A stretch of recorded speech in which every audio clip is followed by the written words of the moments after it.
Bueno, ¿cómo están?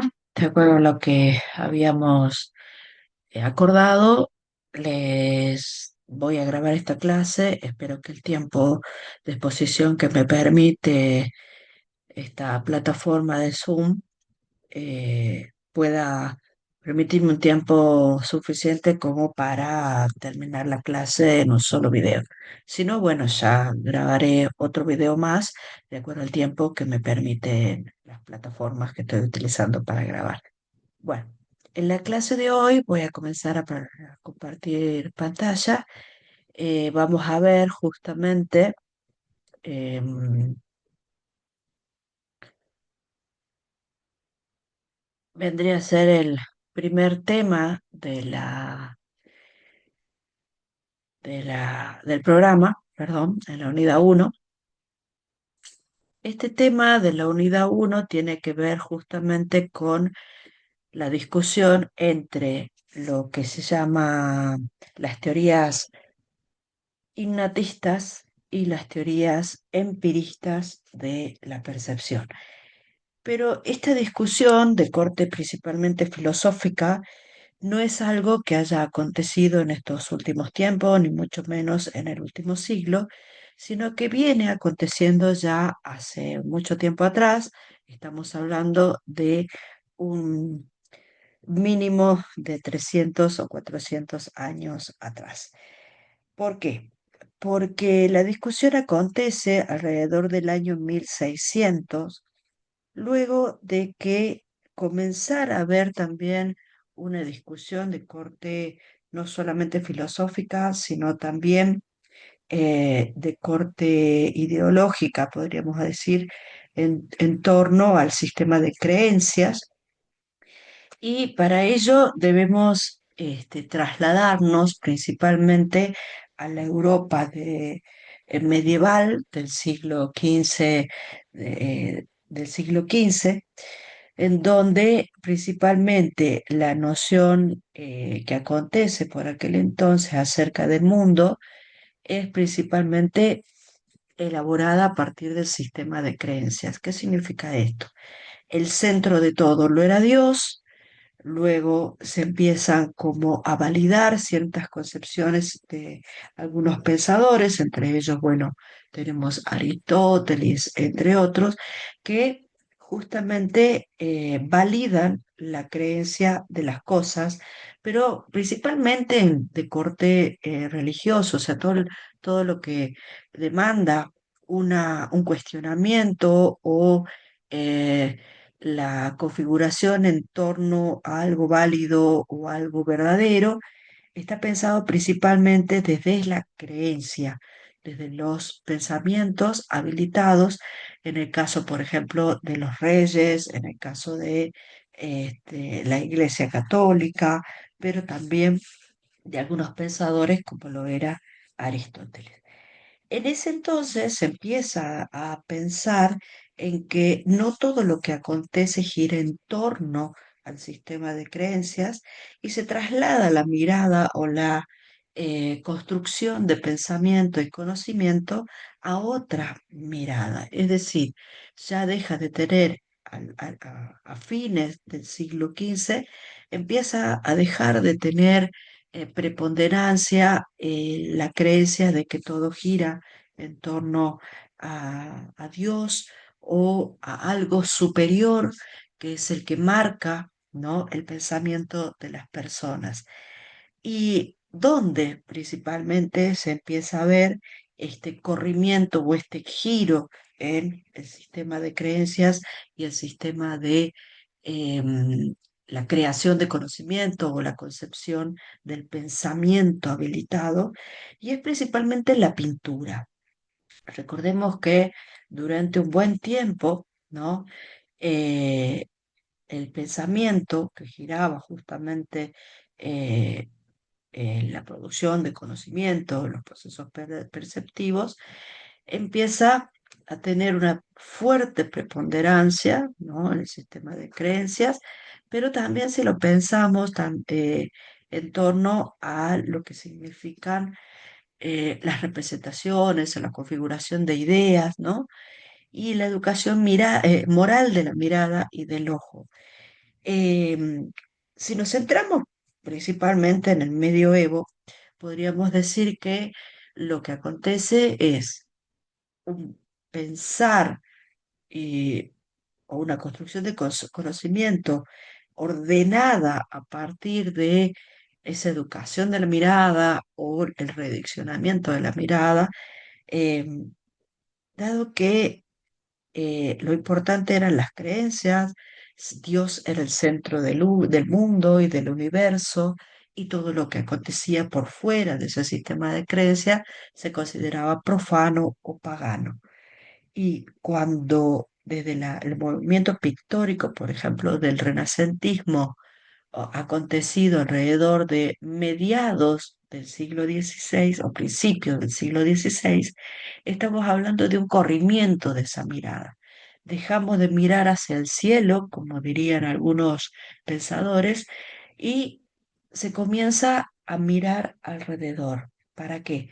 Para validar aquello que se dice o aquello de lo que se cree en función de lo que vemos realmente en nuestro entorno. Y allí es donde empieza un realismo, el renacimiento con pensadores, perdón, con pintores y artistas en el campo de lo pictórico y también de las artes plásticas, que empiezan a detallar, por ejemplo, mucho más profundo, mucho más en detalle lo que es la naturaleza.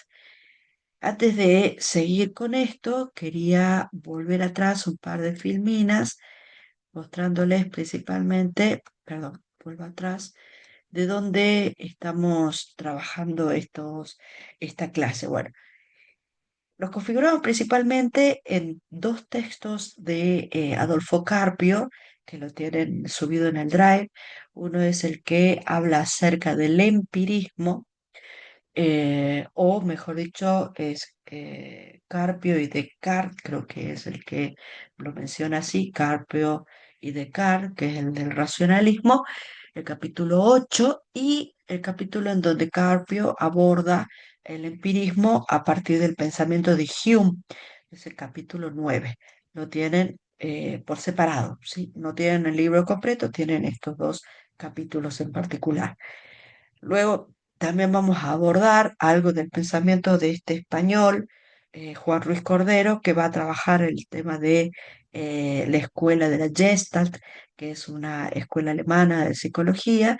Y por último, también tienen otro texto de Oviedo, de Gilberto Oviedo, que habla también acerca de la definición del concepto de percepción a partir, ¿no?, de la psicología de la Gestalt. Estos son tres autores, cuatro textos eh, que vamos a trabajar hoy en profundidad. Tal vez el texto de Oviedo y el de Cordero lo retomemos un poquito más en profundidad en la otra clase que voy a grabar, que habla acerca puntualmente de la teoría de la Gestalt. Entonces, ¿qué se decía? ¿No? Que lo que principalmente plantea acá Ruiz Cordero. El hombre adquiere conciencia de sí mismo y del mundo que lo rodea por medio de los sentidos. Es una definición de la doxa en términos de lo que se está tratando de abordar acá, que es el proceso de la percepción, y en donde él dice que a partir de los estímulos que recoge, ¿no?, el hombre a partir de los sentidos, estamos hablando de la vista, el oído, el olfato, el tacto, etcétera, y ¿qué es lo que hace el hombre? Recibe esos estímulos que provienen del mundo exterior y va a descubrir, organizar y recrear esa realidad que lo rodea, adquiriendo por ello una conciencia del medio, ¿no?, que lo rodea. Esa vendría a ser una noción bastante común acerca de lo que es la percepción y en donde los filósofos empiristas se detienen a decir que todo ese proceso de ordenamiento es innato, ¿no? Que la persona ya trae consigo desde antes de nacer esas capacidades de organización de los elementos que lo rodean y por lo tanto, ¿sí?, queda por fuera o descartada de alguna manera la noción de que la construcción de conocimiento a través de la cual uno percibe y organiza e interpreta aquello que ve no tiene nada que ver con la experiencia previa. Es decir, que cuando nosotros interpretamos que determinado objeto pertenece a algún grado de la naturaleza, según los filósofos empiristas, es una capacidad innata. O sea, tenemos la capacidad, los seres humanos, de organizar y darle entidad a aquello que vemos. Pero aquí es donde entra la discusión más fuerte y radicalizada entre los llamados empiristas y los llamados innatistas. Los innatistas van a decir que todo viene de nuestras capacidades innatas, en cambio los empiristas van a decir que no hay que dejar de lado la experiencia.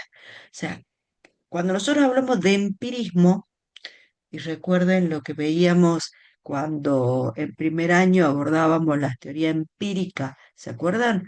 La teoría empírica de la comunicación o los estudios empíricos de la comunicación, que tenían que ver con esas encuestas que se realizaban, ¿no?, a la población para ver al momento de lanzar un mensaje cuáles eran los efectos que habían provocado y si a ese modo de prueba y error, a esa metodología de prueba y error, le sucedían nuevas necesidades de modificar los mensajes, adaptarlos, etcétera. Bueno, el empirismo es prueba y error. Y el empirismo sostiene que gracias a la experiencia que adquirimos en el desarrollo de nuestra vida, vamos adquiriendo capacidades para interpretar lo que viene de nuestros sentidos. ¿Sí? Quedémonos con esta idea, la discusión entre innatistas, que son también llamados filósofos eh, racionalistas o filósofos metafísicos, a diferencia, digamos, de los empiristas, los filósofos empiristas, que sostienen que es la experiencia la que nos permite adquirir conocimiento. ¿Estamos? Bueno, entonces, ¿cómo se empieza a generar esta dicotomía o esta discusión, ¿no?, tan enraigada aún en nuestros tiempos, arraigada hoy aún en nuestros tiempos, en donde algunos filósofos sostienen que traemos capacidades innatas para poder interpretar el mundo que nos rodea, y en cambio otros filósofos, los empiristas, que sostienen que gracias a la experiencia logramos producir conocimiento y gracias a esa producción de conocimiento nos desenvolvemos en la realidad que nos rodea. Em, Hablábamos del medioevo. El medioevo que está caracterizado en un momento histórico del pensamiento principalmente europeo, que sostiene que el mundo gira en torno a la noción de Dios, ¿no? De esa autoridad divina que marca principalmente a partir del sistema de creencias cuáles son los comportamientos habilitados, cuál es el pensamiento habilitado y qué debemos pensar. Pero no solamente marca qué es lo que se debe pensar, sino todo aquello que escapa a esa noción o concepción del mundo es caracterizado como profano, hereje, etc. Y precisamente al momento de hablar de este quiebre en el pensamiento, em, justamente Escarpio en el texto, cuando habla acerca de cómo va desarrollándose esta discusión filosófica, va a hablar, por ejemplo, de lo que ocurre con eh, un movimiento filosófico y matemático al momento de mirar el cielo. Y ese pensamiento, otra vez justamente, va a tratar de hereje los descubrimientos de Copérnico. Sabemos que Copérnico era un revolucionario astrónomo, o podríamos decir que se dedicaba a entender lo que sucedía en torno a la física y la matemática mirando los astros, y en donde él va a descubrir que la Tierra y los planetas son los que giran alrededor del Sol, por lo cual también fue condenado bajo la categoría o la condena de la calificación de hereje por el Papa, ¿no? Italo Calvino, que va a decir que en realidad no se puede ir en contra, por más que sea a través de conocimiento científico, del pensamiento divino, o sea, de las Sagradas Escrituras, dado que también para en su condena van a citar un pasaje de la Biblia, del Antiguo Testamento, en donde decía que era el sol o los astros que es el sol que gira, ¿no? Alrededor de los astros.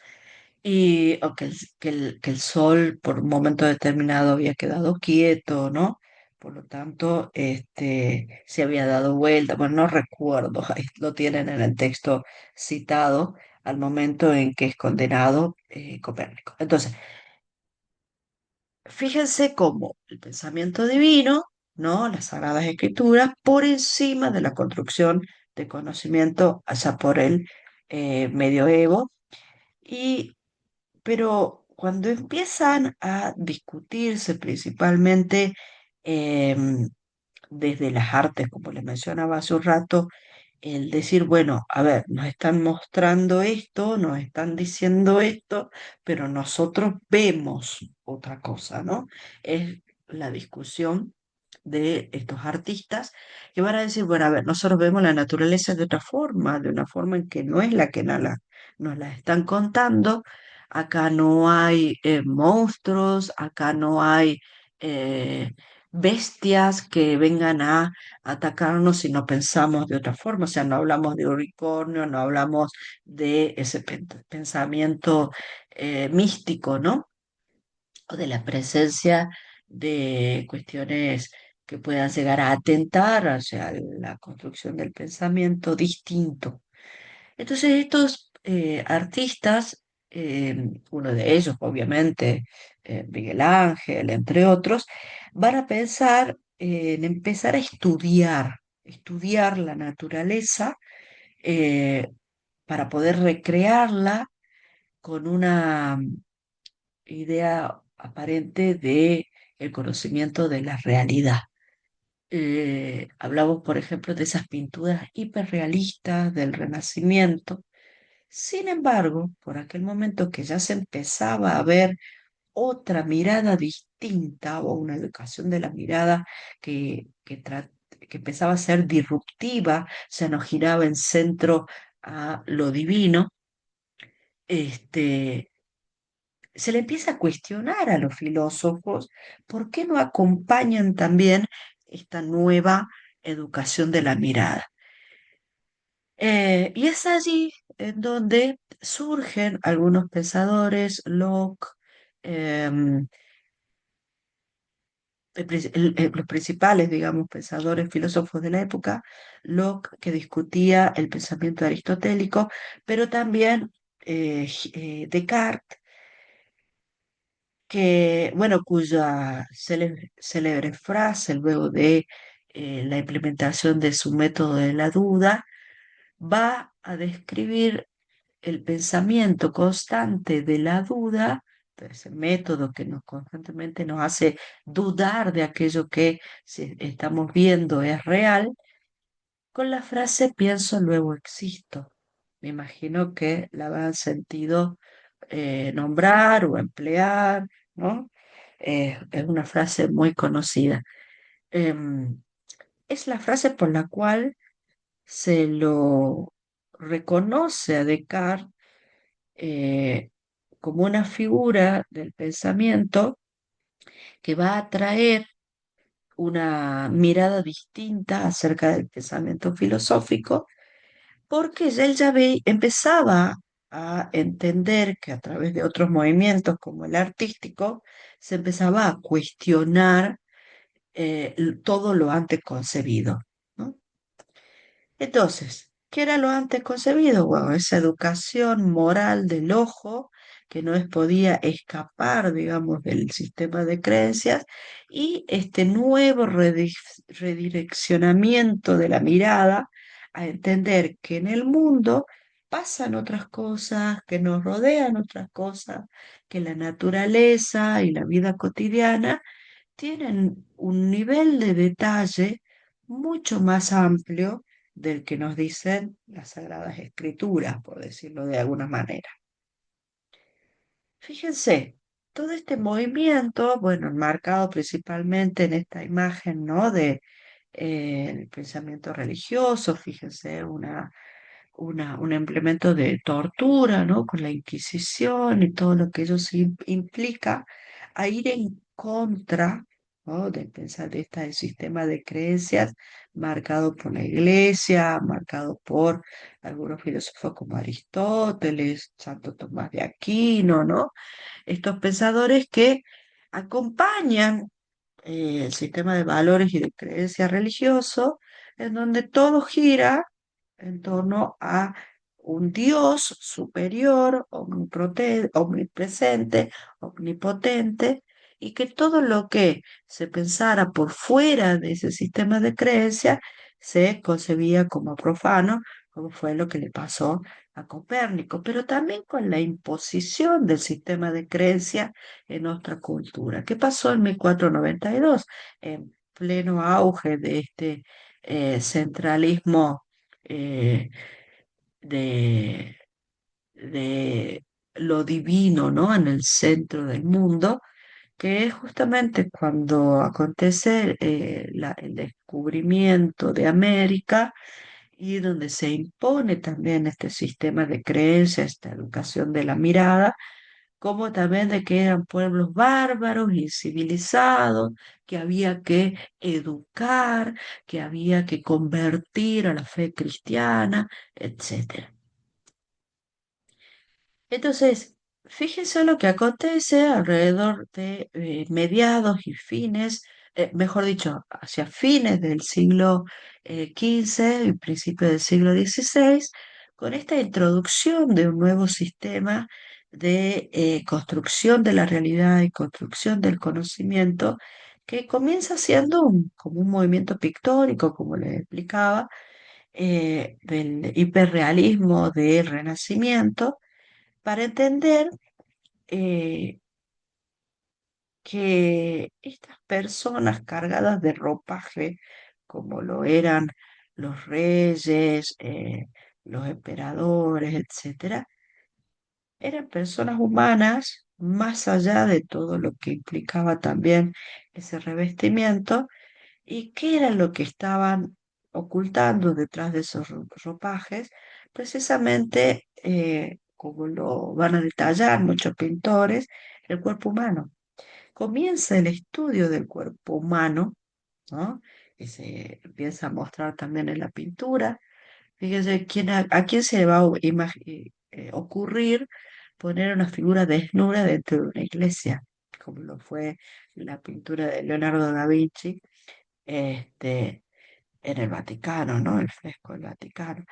Todo esto va a marcar fuertemente un movimiento de cambio de pensamiento. El hombre no ya como subsumido al pensamiento de creencias, sino como el centro del mundo. Y al estar el hombre en el centro del mundo, justamente va a ser necesario también el entender cómo se construye el pensamiento del hombre, de dónde viene la capacidad que tiene el hombre de pensar y construir conocimiento. Entonces, por un lado vamos a tener, fíjense, a, con el,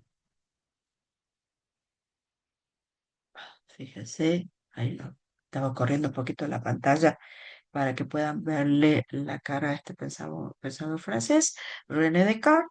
Descartes, que nace en 1596, en pleno auge, por decirlo de alguna manera, sofítico también, porque esto tiene que ver con ese pensamiento del silogismo de Sócrates, ¿no? Fíjese que ante la pregunta, lo pone en el texto también Carpio cuando habla de Descartes, esta idea de que el pensamiento es preexistente, que no hay nada nuevo por conocer, que no hay nada nuevo por preguntarse, y él va a discutir, ¿no? Los silogismos acerca de, por ejemplo, decir que todos los hombres son sujetos pensantes, Sócrates era un hombre, por lo tanto, Sócrates era un sujeto pensante. O sea, ese tipo de construcción de conocimiento va a decir Carpio, que en el pensamiento de Descartes no construye nada, no aporta conocimiento, sino que usa un conocimiento que circula para sumarle otras ideas que provienen del de ese mismo pensamiento y concluir y arribar a una conclusión luego de esas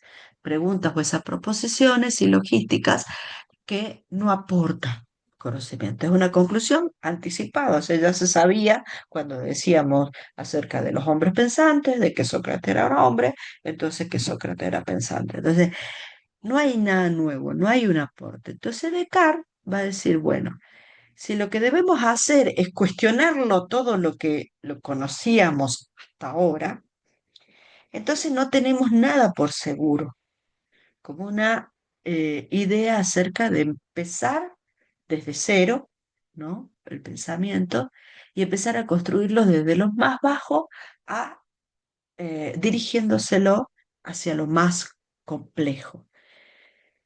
Es así precisamente cuando Descartes, a través de una metodología de la permanente duda, va a ir afinando cada vez más o profundizando cada vez más la duda que pone sobre el pensamiento, sobre las ideas, sobre el conocimiento, sobre todo lo que ya teníamos incorporado como verdad. Y al ponerlo en duda, él arriba a una suerte de verdad que es indiscutible. Es decir, no usa este método del silogismo a través del cual se ponen proposiciones en contraposición y se arriban a conclusiones, sino que él permanentemente va poniendo en duda ese tipo de frases dadas en el pensamiento y en las creencias, y va a decir, bueno, en algún lugar de esa frase está profundamente arraigada una verdad, pero es necesario empezar a desandarla, podríamos decir, a cuestionarla, a decir de dónde viene, quién lo dice así. Y con ese sistema de duda permanente o de cuestionamiento permanente, él arriba principalmente a esa noción de indiscutible, una noción de verdad que no se puede discutir. Ahora vamos cuál es a decir de qué frase se trata. ¿Por qué? Porque él dice, Descartes, que somos seres que poseemos una sustancia en tanto y en cuanto tenemos la capacidad de pensar, ¿sí? Que el pensamiento es lo que nos va a distinguir o nos va a diferenciar de otros seres vivos o de otros seres inertes, ¿no? De la naturaleza que nos rodea, como por ejemplo las rocas. Este, tenemos esa capacidad de pensar, de cuestionar, es decir, el cogito, va a decir él, el pensar. Y en ese pensar hay una posibilidad de construir ideas, pensamientos, imaginaciones, etcétera. Ahora bien, esas ideas, imaginaciones, preceptos, etcétera, no existen en tanto no son entidad si no las pensamos. ¿Mm? Tenemos la capacidad de pensar y de reflexionar y darle sentido a esas ideas o de cuestionarlas, ¿no? Y modificarlas o arribar dentro de ella a nociones de verdad o no. O es probable que en esas ideas no hayan cuestiones que puedan seguir siendo discutidas porque simplemente no existen. ¿Qué es lo que le da entonces entidad a esa sustancia o a esa idea? de la cual habla Descartes. Descartes principalmente va a decir que nosotros, él no habla en realidad de nosotros, principalmente va a hablar de él, ¿no? Como pensador, con la capacidad que tiene de pensar, construir conocimiento o de cuestionarlo. Ese simple hecho de poder pensar le da existencia. Y así es donde también Descartes va a introducir la idea de una entidad maligna. Él va a hablar del maligno como esa entidad que es entonces el encargado de poner en nuestros pensamientos, en nuestras ideas, cosas que son falsas o cosas que no son verdades o simplemente duda, ¿no? La posibilidad de confusión. Y si no nos cuestionamos permanentemente, le estamos dando como la batalla ganada a ese maligno, ¿no? Esa entidad maligna que viene como a corromper nuestra capacidad de pensamiento. Ahora bien, ¿de dónde viene esa idea, ¿no? De que la existencia o no, esa existencia superior de un maligno que entra en las cabezas a instalar o a meter cuestiones que no son falsas, que no son verdades y que nos obligan a nosotros a cuestionarlas, a tratar de entender o sea, arribar a la verdad dentro de ello, cuando en realidad si están instaladas por esa entidad maligna, no vamos a arribar a una verdad, sino que simplemente nos hacen como perder el tiempo. Y también otro pensamiento de Descartes, que está atravesado por esa idea del maligno, que es la existencia de Dios. ¿Y de dónde viene esa idea de la existencia de Dios? Descartes va a decir en esa frase, pienso, luego existo, muchas cosas.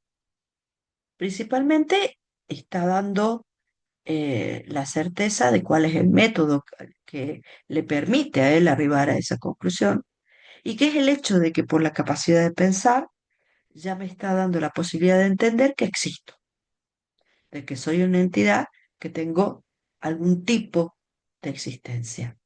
Todavía no va a hablar acerca del cuerpo o de lo físico, pero sí va a hablar de el pensar como la capacidad netamente humana que es indiscutible y que nos permite empezar a pensar en un nivel de existencia, que gracias a esa capacidad de pensar existimos. Y no es que existimos y luego pensamos, no, no, no. Por el pensar existimos. Pero que nosotros somos sustancias, o los seres pensantes somos sustancias imperfectas. Porque sí o sí necesitamos cuestionarlo todo, dudar de todos estos preconceptos, de las ideas, etcétera. Y es una tarea compleja que debemos desarrollar, porque el maligno nos instala esas ideas imperfectas y que debemos constantemente pensar, pensar. Es decir, que no es que somos perfectos, somos sustancias imperfectas y que debemos constantemente estar cuestionándonos.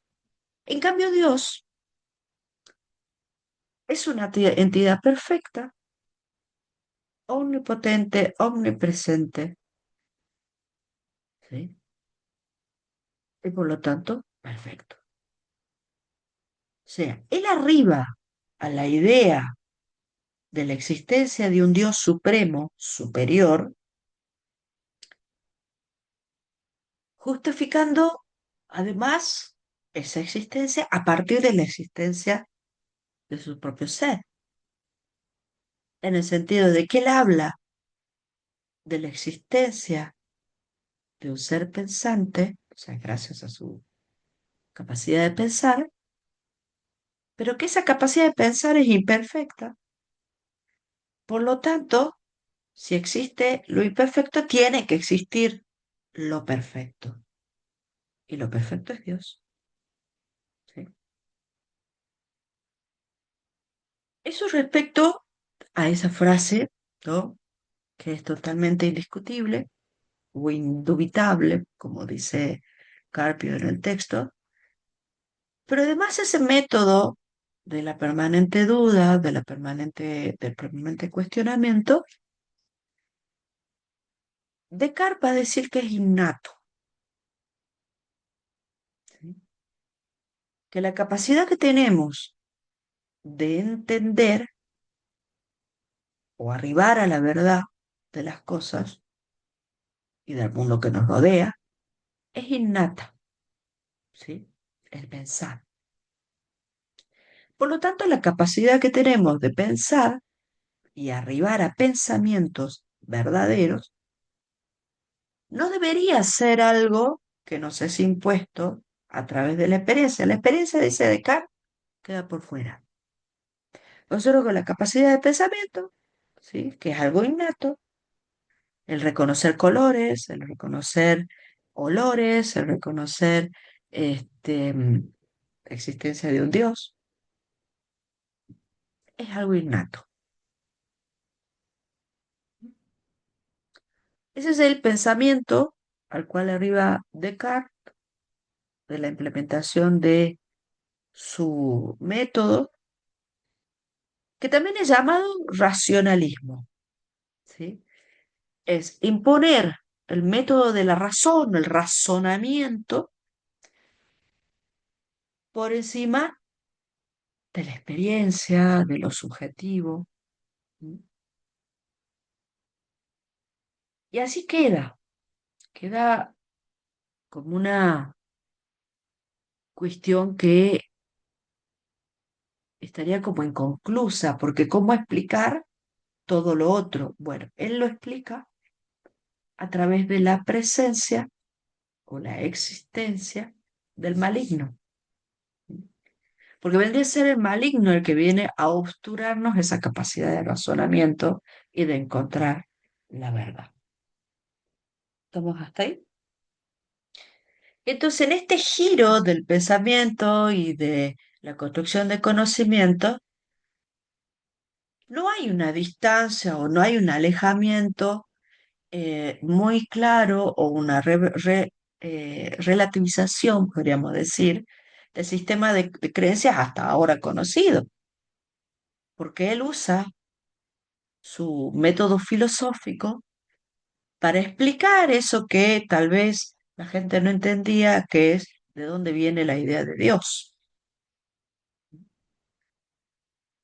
No es que él se despegue de que no, Dios no existe, lo que conocemos de la creación de Dios es algo producto de nuestra imaginación. No, él no escapa, ¿no? A esa idea preconcebida de una existencia divina por encima de la propia razón humana.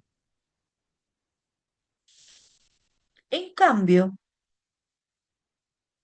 en el pensamiento de David Hume, este filósofo escocés, nacido en 1711, fíjense que no dista mucho a nivel de tiempo. Podríamos decir que entre el pensamiento de Descartes y el pensamiento de Hume o las teorías que ellos proponen en el pensamiento, hay simplemente unos, podríamos decir, 60, 70 años, ¿sí?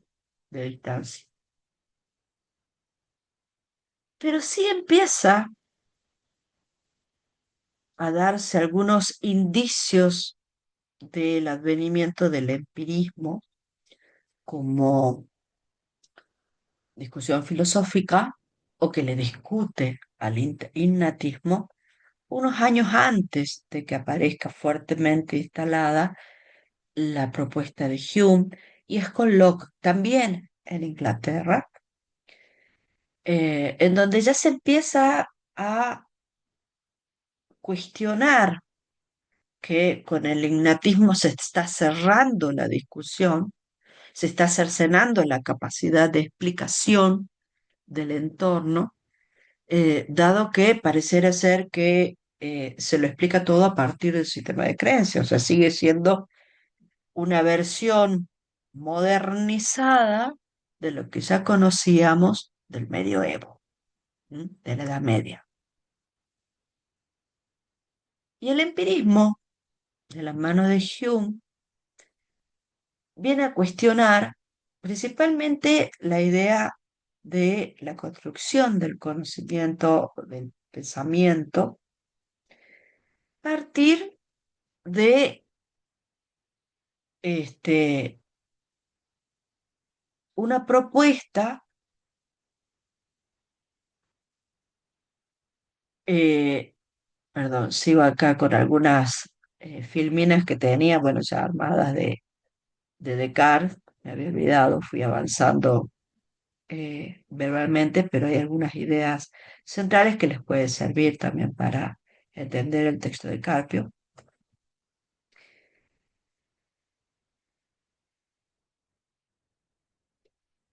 Y acá llegamos a esta introducción del empirismo. Bueno, como les decía, Hume,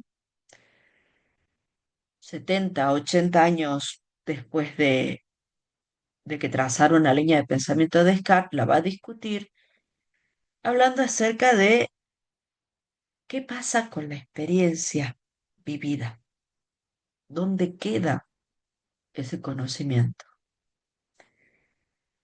Y van a decir estos pensadores, Locke, Hume, que el conocimiento deriva en última instancia de la experiencia. No es el conocimiento algo innato. El conocimiento, entendiéndolo como lo entendía Descartes, de esa capacidad de pensar. Pero no solamente la capacidad de pensar, sino la capacidad de dudar, dudar, dudar hasta arribar a la verdad. Esa es la construcción del conocimiento. Pero no, dicen los empiristas que no, que la experiencia es la que me arriba a mí a obtener conocimiento. El espíritu no está dotado, dice Hume, de un contenido originario. No es que yo nazco y mi espíritu ya tiene un contenido previo cargado, así como si me hubiesen parido con un chip. ¿M? En ese sentido, van a decir entonces que el conocimiento no precede a la experiencia, sino que es la experiencia siempre externa que proviene de los sentidos la que me va a dar la capacidad de construir conocimiento. ¿Eh? Yo me quemo con el fuego una vez. A la segunda vez no voy a poner la mano nuevamente en el fuego. Y si lo hago por error, ya sé que me voy a quemar. ¿Mm? La construcción del conocimiento es por la experiencia que proviene de mis sentidos. Y la capacidad que tengo en realidad innata o adquirida en el cuerpo humano son los sentidos, no es el pensamiento. ¿Mm? La vista, el olfato, el tacto, el oído, el gusto. ¿No? Esas capacidades son innatas, pero que me permiten a mí tener un primer contacto con el mundo exterior. Y a partir de ese primer contacto, adquiero experiencia. Y esa experiencia me permite a mí construir conocimiento. ¿Sí? Ese es el principio básico por el cual se mueve el pensamiento empirista, allá por el siglo XVIII, de la mano de Hume, Locke y otros pensadores. Va a proponer entonces analizar la experiencia, dice Hume. Él la propone para determinar, además, cuáles son los hechos psíquicos, porque él va a hablar de sustancia también, ¿sí? Que el cuerpo está constituido, bueno, los espíritus humanos están constituidos por dos tipos de sustancias. Una sustancia externa, que vendría a ser las capacidades de los sentidos, sus estímulos que provienen del exterior, y una sustancia psíquica, una sustancia interna. Y las percepciones que obtiene el espíritu se obtienen en estado de conciencia. ¿Mm? Analizando la experiencia, nos damos cuenta de todo lo que eh, razonamos y pensamos, es a partir de todas esas experiencias o ese cúmulo de experiencias que vamos adquiriendo a lo largo de la vida. Y él también va a hacer hincapié en dos cuestiones, o dos conceptos, o dos categorías que tienen que ver también con principios de la física, que van a ser tomados también por la física para explicar los fenómenos de los objetos, es decir, otra ciencia, la fenomenología, que proviene del pensamiento de Hume, la causa y el efecto. Él va a hablar acerca de las relaciones causales también, que no son relaciones este, que tengan que ver como una concadenación de hechos, simplemente, sino que se explican a partir del conocimiento adquirido por la experiencia. Y ahí da el ejemplo, en el texto de Carpio, el ejemplo de lo que ocurre cuando en una mesa de billar, ¿no? Una bola, tocamos una bola con con el palo de billar, y esa bola en su trayecto va a golpear otra bola. Y a la conclusión de que se arriba es que sabemos, de alguna manera, que eso es lo que va a ocurrir, pero no por una concadenación de hechos o acontecimientos, sino por la experiencia. La conclusión o el efecto en esa relación de dualidad de causa-efecto, el efecto en la segunda bola no existiría sin la causa. Entonces, ese es el pensamiento muy sintético que nos va a proponer Hume para entender cómo se da la construcción del conocimiento y la percepción. Porque uno decía, hay momentos que es básicamente físico, ¿no? Que se experimenta a través de nuestros sentidos y por el impacto o la incidencia de los estímulos externos. Pero lo que él va a denominar, y que está acá como hechos psíquicos, es la incidencia de la razón o del pensamiento, ¿no? Para comprender qué es lo que nos ocurre con esas motivaciones, con esos estímulos, en la construcción del conocimiento, cómo los interpretamos, cómo les damos, podríamos decir, algún sentido. Y es ese estado de conciencia el que nos permite entender las percepciones. Y él va a hablar acerca de impresiones. En el proceso de percepción, él habla de impresiones. Por un momento va a hablar de las impresiones directas vinculadas a la propia sensación, o sea, de la vista, del olfato, el gusto, el tacto, el oído. Y por otro lado, las impresiones vivaces, ¿sí? Las impresiones vivaces, o sea, las impresiones vivaces simplemente son los efectos que produce en nosotros esas sensaciones, en el cuerpo, lo que nos pasa. Y en la producción de conocimiento o en el uso de la psiquis para interpretar esas sensaciones, él va a hablar de impresiones derivadas. Las impresiones derivadas tienen que ver con el efecto, ¿no? Con las impresiones vivaces y también con el sentido que se les da a esas impresiones. ¿Mm? Vendría a ser como las consecuencias. Bueno, ¿estamos hasta acá?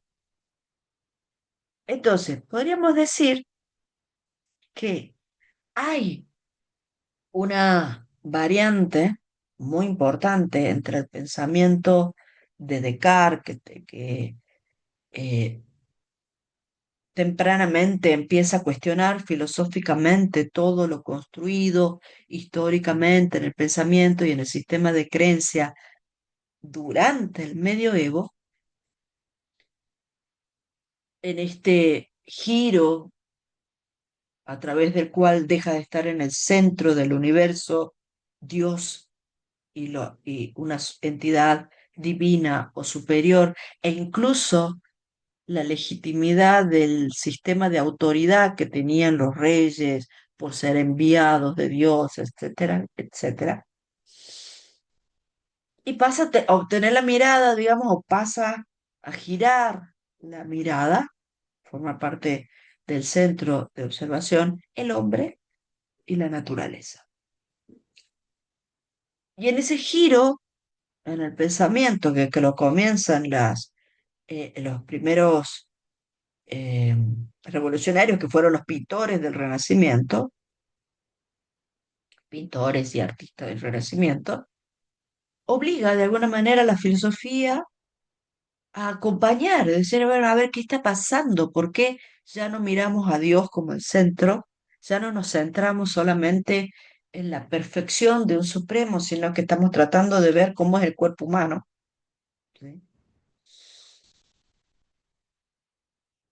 Y ahí es donde Descartes se cuestiona todo lo anterior, hasta ahora conocido, como pensamiento válido, y empieza a buscar la verdad o darle algún sustento de autoridad a la verdad.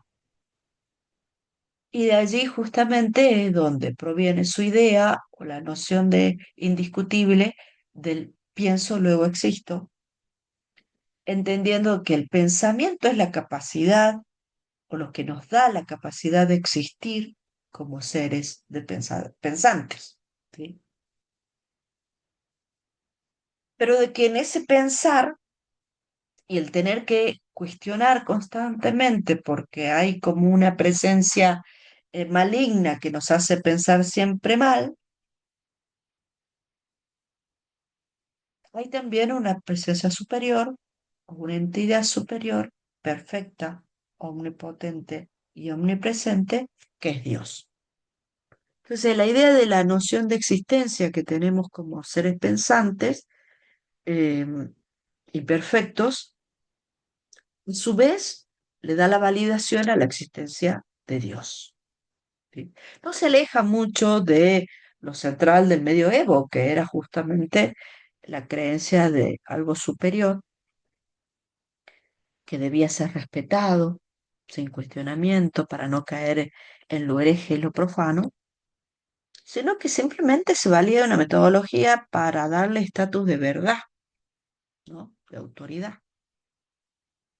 A lo cual va a discutir Hume 70, 80 años después, tratando de introducir también otras corrientes en el plano de el pensamiento, como son lo más psicológico, o sea, qué sucede con nuestra psiquis, qué sucede con nuestras impresiones, qué sucede en la percepción, cuando cargamos un cúmulo de experiencia que proviene de nuestros sentidos. ¿Mm? Nuestros sentidos pueden ser innatos, porque él también va a hablar de la incapacidad que puede llegar a tener una persona ciega, ¿sí? De no ver, y de dónde va a obtener las impresiones del mundo a través de la vista. Él va a decir justamente también ahí en el texto que hay otras capacidades que se activan superiormente para poder, no digo relevar, pero sí brindar la posibilidad de construcción del conocimiento a pesar de no ver u oír, ¿sí? Sin embargo, sostiene la idea de que la experiencia, ¿no? Es central al momento de construir conocimiento. ¿Mm? Que cuando nos preguntamos de dónde viene lo que pensamos, de dónde viene lo que este, nos permite actuar de una determinada manera, tiene que ver con la experiencia. Y la experiencia no solamente de los sentidos, sino la experiencia del dónde venimos, la experiencia de con quién nos relacionamos, la experiencia, y esta es una carga un tanto más social que yo se la estoy imprimiendo, por supuesto, pero que vamos a ver también a lo largo de la cursada y que no se resuelve solamente en la discusión racionalista, innatista versus el empirismo. ¿Mm? La clase que sigue vamos a trabajar el tema de la corriente que se abre en el pensamiento alemán acerca de del componente psicológico, la escuela de la Gestalt, en donde varios pensadores van a decir, bueno, podemos decir que hay un componente innato, hay un componente físico, pero también hay un componente psíquico o psicológico, ¿m? En la construcción del pensamiento, es decir, en la interpretación de lo perceptible. ¿M? Bueno, espero que haya estado clara la clase de este tema, ya saben cuáles son los textos y espero que puedan comprenderlos, si no, bueno, cualquier cosa ya saben que me pueden escribir.